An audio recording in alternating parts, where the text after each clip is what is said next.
मैं एक्चुअली में एक दिन अपने कमरे में रो रही थी बहुत ज़्यादा। मैं हद से ज़्यादा परेशान थी, बहुत परेशान थी बच्चों के लिए।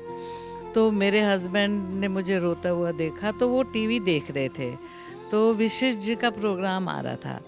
तो मेरे हस्बैंड ने कहा तूने सब जगह तो पूछ लिया, कुछ नहीं हुआ, अब तू रो रही है, तू एक बार इनके पास ट्राई कर ले। तो मैंने कहा ये भी वैसे ही होंगे, मैं नहीं जाती, साफ मैं बोलूं।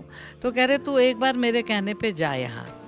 तो मैं यहाँ आई, गुरुजी ने मुझे स्टोन बताए, माणिक्य बताया और पुखराज बताया और बहुत सारे वो मैंने पहने। ठीक है, मुझे अपने लिए बहुत आराम मिला। मेरी सबसे बड़ी प्रॉब्लम ये थी कि मेरे बच्चे की 15 साल से पीआर नहीं हो रही थी। बच्चे मेरे पास थे 15 साल से, मैंने ही पाले वो।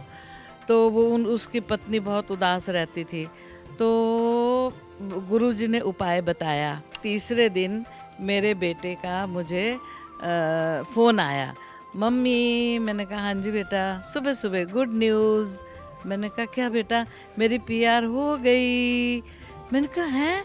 हम सब रोने लग गए, उसकी वाइफ भी रोने लग गई, कह रही मेरी पीआर हो गई। मेरे हस्बैंड का तो रोना ही ना वो बंद हो। मैंने कहा चल बेटा ठम, लेकिन उसे अभी कुछ नहीं पता कि मैं क्या कर रही हूँ। तो बहुत खुशी हो गई, चलो पीआर भी हो गई, चले गई। फिर पत्रिका में लिखा हुआ था साफ कि 46 साल तक बच्चे की उम्र का भरोसा नहीं है। तो मैंने आंख बंद करके प्रभु का ध्यान करके, गुरु जी का ध्यान करके उपायों पर टूट पड़ी। तो वो उपाय मैंने पूरे किए। उसके बाद मज़े की बात, 18 जून को, अभी इसी 18 जून को मैं कनाडा गई। 28 जून को उसका बर्थडे था और 46वां साल उसको पूरा होना था।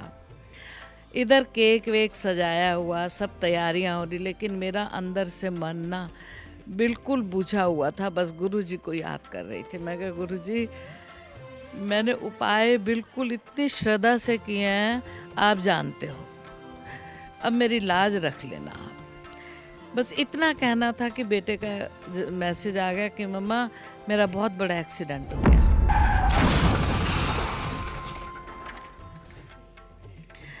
लेकिन मुझे फिर भी विश्वास था। मैंने कहा तू अपनी आवाज़ सुना। कह रहा मम्मी। मैं कहा तू ठीक है? कह रहा आप यहाँ आओ। उसने वो जगह बताई, पोते के पास गाड़ी थी, हम वहाँ गए। उस गाड़ी की वो कंडीशन थी, ये बीच में फंसा हुआ था, आगे का इंजन खत्म, बिल्कुल गाड़ी की बुरी हालत, और ये बीच में बैठा हुआ। इसको निकाला। मैंने कहा तू ठीक है? कह रहा हाँ। मैंने इसको इधर उधर सब तरफ देखा, बेटा इसके खरोंच नहीं। और मैं इतना रोई, इतना रोई, इतना रोई। मैं क्या, गुरुजी मुझे इनके कंधों पर ले जाना।